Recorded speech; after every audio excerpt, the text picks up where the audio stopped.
Our speaker today is Gary L. Rudolph. He is a 1980 graduate of Howard High School. While attending Howard, he played football with the late, great Reggie White. He also played tennis, sang in the choir, played saxophone in the concert band, and high step with the Marching 100. Gary has an extensive background of working with youth in the local community. He spent 10 years with the Boys Club of Chattanooga and has provided employment opportunities for more than 1,000 young people during his professional career. Gary is currently the leadership coordinator for the city of Chattanooga. He manages the Chattanooga Ambassador Program, a leadership and character building initiative under Mayor Andy Burke, and is organizer for the My Brother's Keeper initiative developed by President Barack Obama. Gary is married and has 2 children, Zeke and Macy Rudolph. Please welcome all the way from Alton Park Junior High School, our speaker today, Gary L. Rudolph. Tell them what you told me. All right? So I'm going to tell you what I'm going to talk to you about this morning. There's 4 things I want to get across to you, and they are affirmations.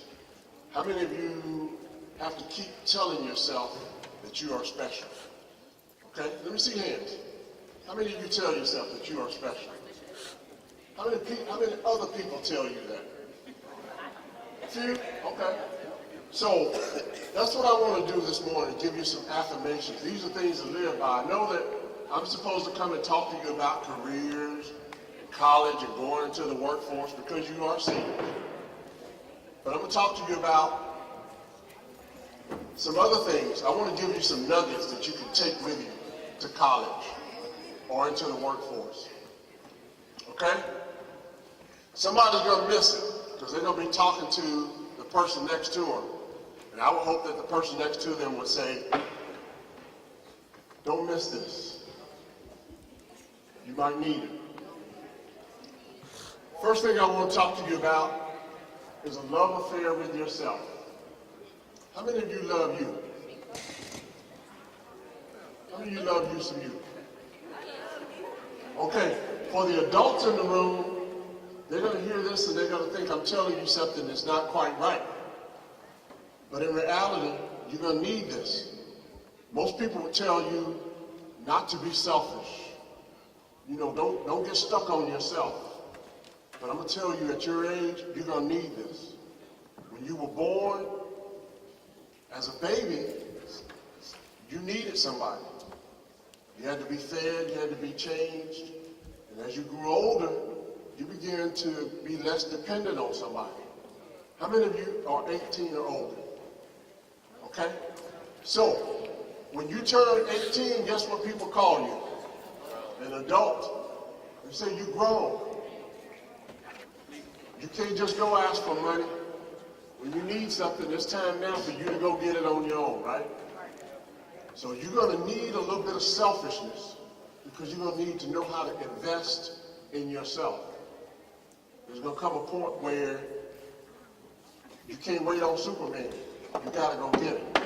Okay? So I want you to develop a love affair with yourself because we often spend time loving somebody else. I love Alabama. I love Alabama. I invest in it. Got stuff all over the car, got stuff in my house. I love it. That gentleman right there, he know a little bit about that. I think he has me beat though. We love Alabama, and we invest in it. I love Howard. I invest in it. I come see about you all. Travel down the road to go see you. Okay? But I can't help you, and I can't help Alabama unless I help me, right? If this young man right here, car breakdown on the road, he called me up and said, come get me. And I tell him, man, my car tore up. I can't help him. I can't help him. I can't help others unless I help myself. So you all are at that age, getting ready to go to college, getting ready to go into the workforce. You got to help yourself. Don't wait on anybody. And I'll talk a little bit more about that.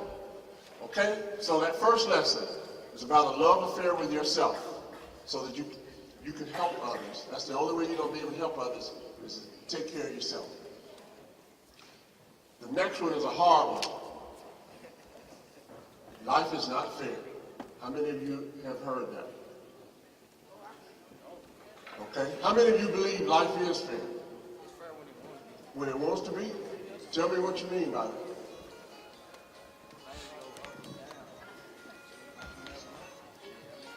Say it again. Yeah, and that's the way it works. That's why I say life is not fair. Because you'll go along in life, things are good, but just know that evil is always present. Things don't come for you. I'm going to give you a couple of short stories here, just to tell you that life is fair. And these are real stories. I had a young friend, he's probably about 6, 7 years younger than me, growing up. His name was Willie Ringer Jr. And Willie Ringer Jr. was a really smart young guy. He had learned some leadership characteristics in the boys club where I was working. And he was on his way to college. He was going to be the first one in his family to go to a 4-year school. He wanted to be a lawyer.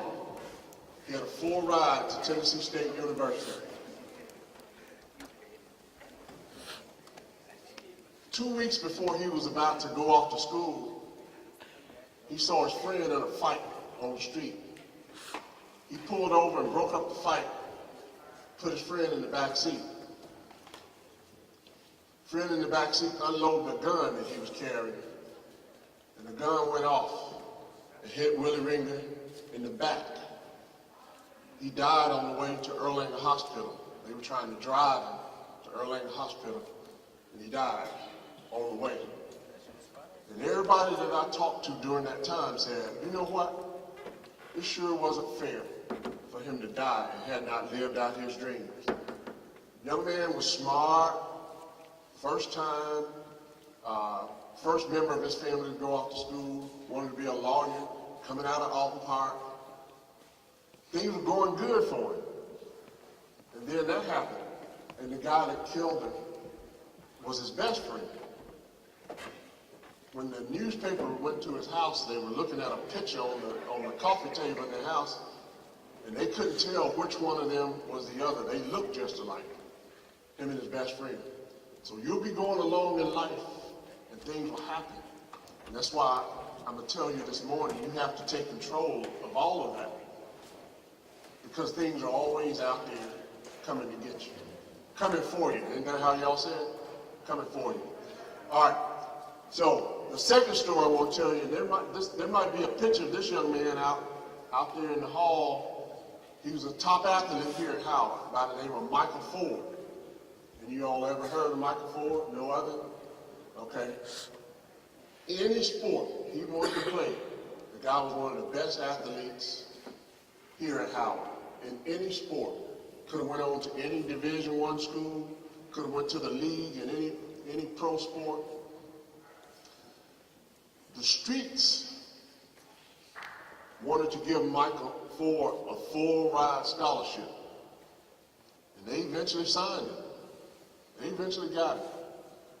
And instead of Michael spending time on a college campus or in the league, Michael spent time in prison. And both of those stories are sad.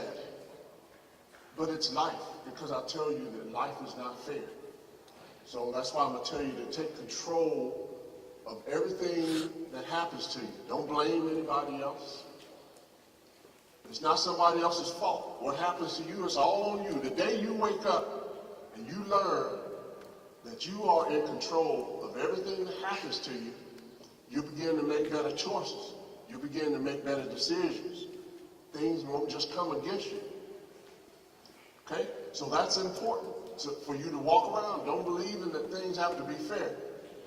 When stuff comes against you, you say, you know what? They can't get me. I know that story about Michael Ford. I know that story about Willie Ringer Jr. You can't just come get me. I've seen this before. I'm going to go the other way. So when the streets want to recruit you to sign a scholarship, no, can't get me. I got a plan. I'm on my way somewhere. Right? How many of you are thinking about college? Raise your hand. That's good now. That's not everybody. How many of you going into the workforce? How many planning to work? Okay? So the next point I want to make if you are going to do that, listen to me. You must grind every day. You must grind every day. Y'all like that word grind? Let me tell you what the dictionary says about grind. Oh, I got my notes here. I made notes because I'm old, guys. All right.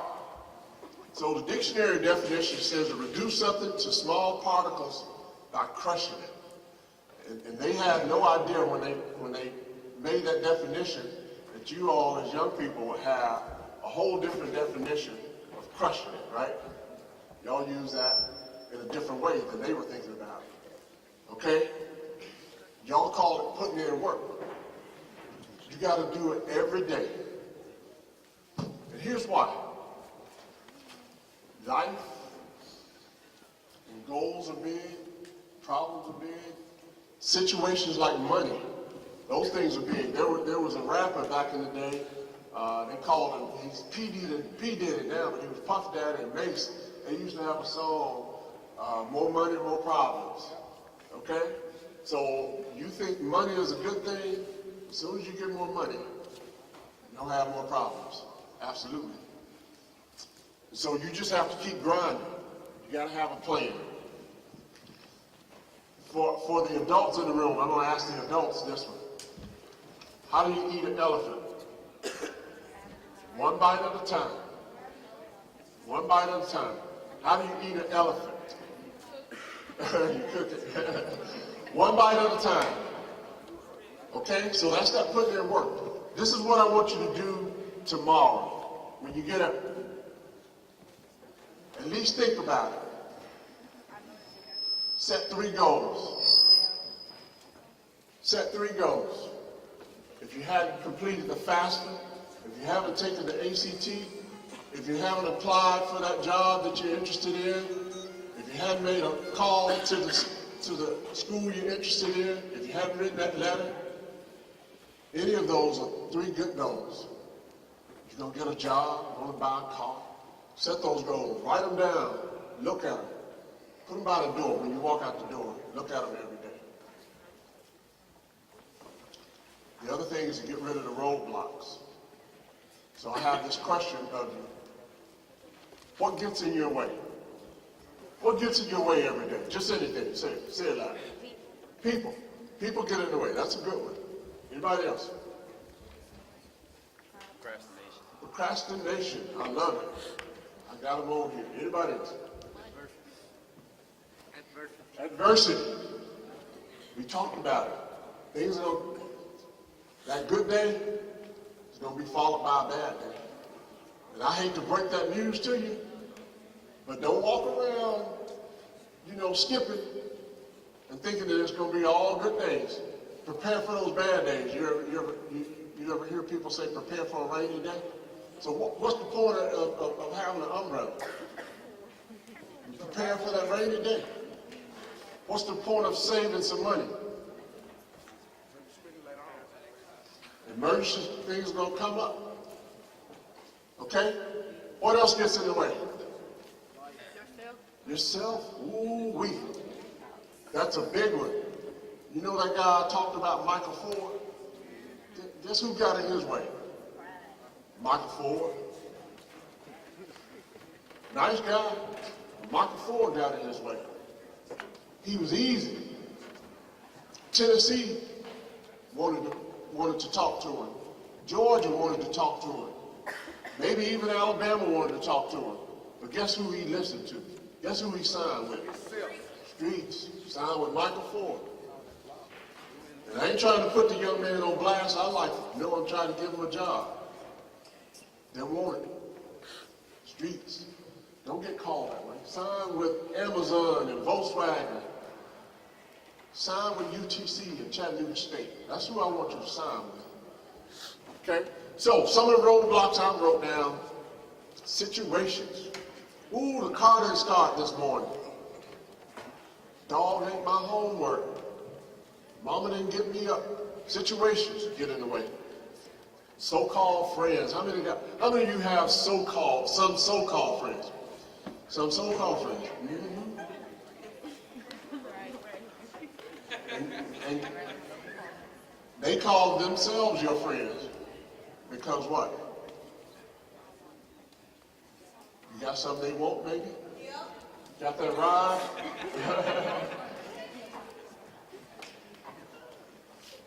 Stinking thinking. How many of you have ever said you couldn't do something? Okay? Be the first to do things. When I was growing up, I came up in an era where I always found myself as being the only one.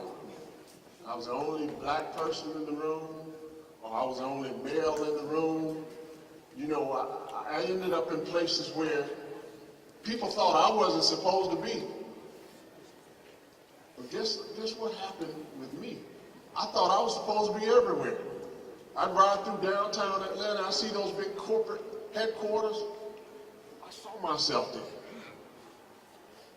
And so where I landed in my life, where I ended up, is partly because of the way that I think. Attitude and time wasted. You said, what was it, the point you made? Adversity. No, somebody else said something about procrastination. Yeah, procrastination. That time wasted. Oh, if I could get it back. If I could get it back. How many of you like to chill? Just chill. Ooh-wee. How many of you chill too much? All right. Think about what you could be doing with some time. How many of you like to read? Read. From time to time, read everything. Be curious. Let me tell you, the reason that I thought I belonged in those corporate headquarters and places that I found myself from time to time, I used to read a lot. And I could see myself in those places. I could envision. Dr. Seuss says, oh, the places you will go. You all know that? Dr. Seuss? All the places you will go. So if you believe that you want to be over in Germany, playing in the league over in Germany, or China, read about somebody else that's doing it. And you can envision yourself, and you can see yourself. When you get there, it's not anything new. I used to take my children to places when I would go on business, and they knew how to stay in the hotel room by themselves. So when they got to be of traveling age, when they went to hotels, all their friends would be running around. They were just fascinated about the hotel and concierge service and room service. How many of you ever gone to a hotel and got into that mini bar and found out that that candy bar was $7? Okay, you didn't do that again, did you? See, my children learned that early. And so, you know, when I work with young people, I like to expose them to things so that they can see themselves there. I want you to use your mind that way, to see yourself everywhere you want to be. Don't ever believe that you can't be somewhere. Don't let people say you should be there because you are a certain race, a certain gender, came from a certain place. Believe that you belong everywhere. Okay, the last point I'm going to make. How am I doing on time? Okay, one more point? I got one more point. 8 minutes. Here's this last point. Don't listen to the naysayers. How many of you know what a naysayer is? Say it. People that tell you no. Ooh, and I'm gonna leave it right there because she hit it right on the nail on the head. Merriam-Webster dictionary. Here's the definition: one who denies, refuses, opposes, or is skeptical or cynical about something. And I added something to that definition. Those are folk who are cynical and skeptical about everything. How many of you have naysayers in your life? Wow. Naysayers. And this was the example that the Webster Dictionary gave. There are always naysayers who say it can't be done. Can you dunk? Can you throw a football 70 yards? Can you sing the national anthem? That's a hard song. Huh? Might not sound right, but you can sing. Let me tell you, misery loves company. Heard that before? Misery loves company. Okay, so I was talking to Coach McGarry just a minute, and I asked him how many players he had. He came out yesterday, and he told me 64, 65. And you know he's going to drill down, he's going to get to his 15, right? Somebody not going to make the team, right? And you know what they're going to do to somebody who made the team? Why you want to do that? Man, that's lame. Come on. Misery love company. Misery not going to walk out that door by herself. Oh, without a fight. Misery like to take somebody with her. So when you set your goals and your plans, don't let the naysayers come against you. And they're going to tell you why. They're going to say, you can't do that because you can't dunk. Everybody else on the team can dunk. You can't dunk. Man, why you want to play on the football team? They ain't going to make the tournament. They ain't going to the playoffs. Why you want to do that? And they going to sound good. They're going to come at you quite eloquently. They're going to talk you out of it. Don't let anybody talk you out of your goals. Like I said, you want to be the first that ever did it. If it's never been done, that's all the more reason to want to do it, right? All the more reason to want to do it. So you can be the first. The first of your kind, whatever your kind is. You were the one who they said could not do it. How many of you know someone who the doctor said they'll never walk again? Something happened to them. And you heard, yeah. They told my mother that. They called us into the hospital and told my mother she is about 6 months. 6 years later, my mother's standing in the middle of a circle at Thanksgiving, praising the Lord. So don't let the naysayers talk you out of what you want to do in life. Muhammad Ali said, my only fault is that I didn't realize how great I really was. Wow. And you all know Muhammad, you remember all the stuff that he used to say? He used to do the affirmations better than anybody. What was his famous line? It's another one. I'm the greatest of all time. You know that acronym GOAT? GOAT. Muhammad Ali said he was the greatest of all time. He had to tell himself first, and then he had to go out and prove it. Okay? So, the things that you want to do in life, tell yourself, that's what I'm going to do. Look in the mirror. Don't let people talk you out of what it is that you want to do in life. Okay, and so I'm going to conclude by telling you how it worked out for me. When the light bulb came on with me, and I knew that there was some greatness. My mother saw it inside of me. Other people saw it inside of me.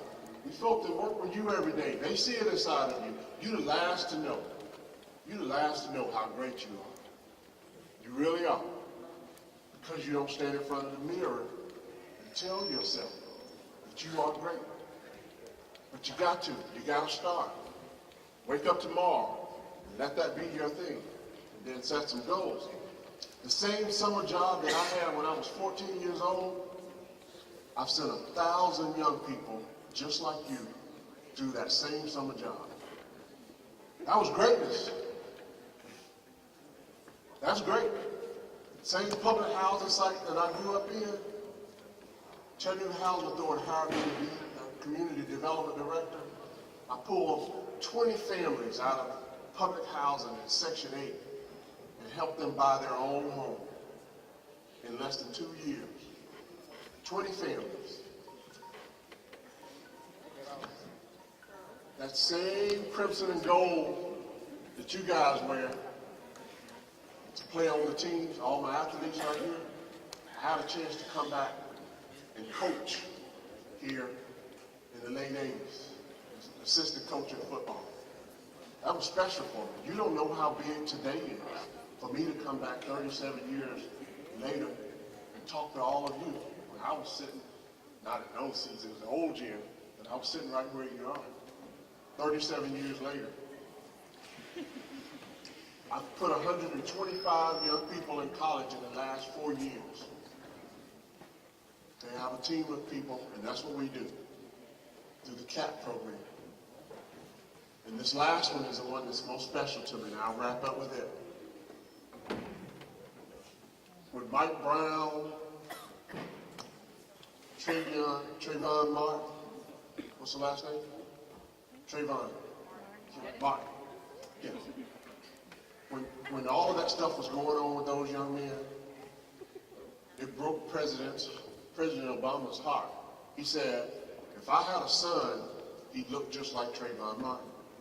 He didn't know quite what to do about it, so he wanted to come up with ways to improve the life outcomes of young men like you all that are seated before me. And so he started the My Brother's Keeper Foundation. And he asked cities all across America to find ways to improve the life outcomes of young men like you. And Mayor Burke chose me to do it. And that was special. That was special. So, you know, if I died tomorrow, I'd be okay with that.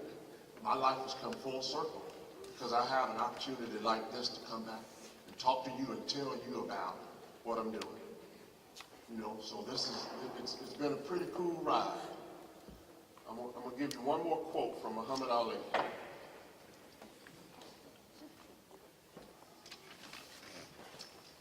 You ought to have smartphones. Google Muhammad Ali quotes and look at what the stuff that Muhammad Ali used to say. It'll make you a better thinker. Okay.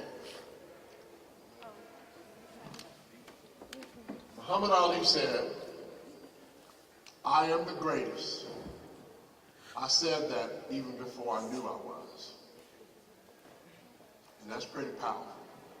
So you got to start telling yourself that you are the greatest. All right?